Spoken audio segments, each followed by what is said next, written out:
दिसाय पाहिजे ना नाताने केली म्हणून. तर आपल्या आजीबाईसाठी आज केली मोठी खरेदी. तर तुम्ही सगळ्या जणांनी त्या मागच्या व्हिडिओला कमेंट केल्या की बा आजीबाईचे पैसे देऊन टाक.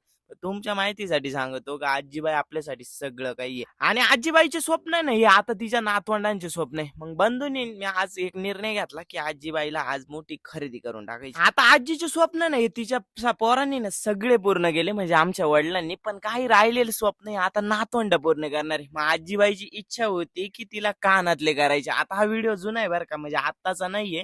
इच्छा ही बऱ्याच दिवसांपूर्वी पूर्ण केलेली, पण व्हिडिओ लेट टाकला आज. आता लेट टाकायचं कारण म्हणजे आपल्याला फ्लेक्स करायला आवडत नाही, पण आजीबाईची इच्छा कशी पूर्ण केली आणि हा खरंच मोमेंट होता बरं का तो. म्हणजे तुम्ही वस्तू किती मोठी घ्या, किती लाखो कोट्यावधींची घ्या, पण तो मोमेंट आहे ना खरंच मोमेंट असतो बरं का. आजीला ज्यावेळी कानातले वेल केले ना तेव्हा ती एवढी खुश होती ना, कारण तिला नातवांच्याच हातून पाहिजे होते. आणि आपल्या व्हिडिओमुळे ना आजी कुठे गेली का तिला ओळखी द्या, मग तिला लय आनंद होतो. जे भेटलं ना बाया बी पुरी बी आम्ही लई व्हिडिओ पाहत होतोय. आजी लई फेमस झाली म्हणते.